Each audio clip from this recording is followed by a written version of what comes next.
Hi friends, మా ఆవు ఈనిందండి. ఈనడానికి మాత్రం చాలా ఇబ్బంది పడ్డది. అయ్యో పాపం, నాకే చాలా జాలేసింది. అందుకని చెప్పి ఆ వీడియో తీయలేకపోయాను. దాని కంగారులో ఉండిపోయాను. ఈనిన తర్వాత తీస్తున్నాను. చూడండి, పెయ్యి కేడువే వేసింది. పెయ్యిని నాకుతుందండి.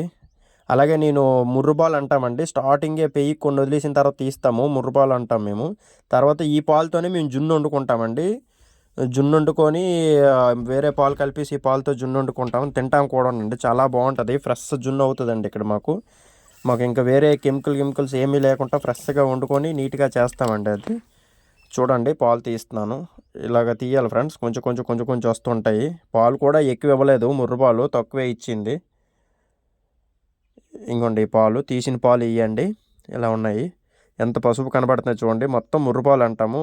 వీటితోనే జున్ను అవుతుందండి. చాలా బాగుంటుంది, చాలా టేస్టీగా ఉంటుందండి జున్ను మాత్రం. పాలు తీసేసిన తర్వాత పెయిన్ వదిలానండి. మళ్ళీ ముందు పెయిన్ వదిలి సేపుతుంది, మళ్ళీ రెండు తీసిన తర్వాత కూడా వదలాలి. పెయ్యికి అదే పాలే ఆహారం. ఎందుకంటే ఇప్పుడు ఎటువంటి మేత వెళ్తుంది కాబట్టి పెయ్యికి కూడా కొంచెం కొంచెం ఉంచేసి తీస్తాము. చూడండి, వీడియో తీస్తున్నానని చెప్పేసి నాకు సహకరించి ఎంత బాగా చూస్తుందో మా యావు. నచ్చితే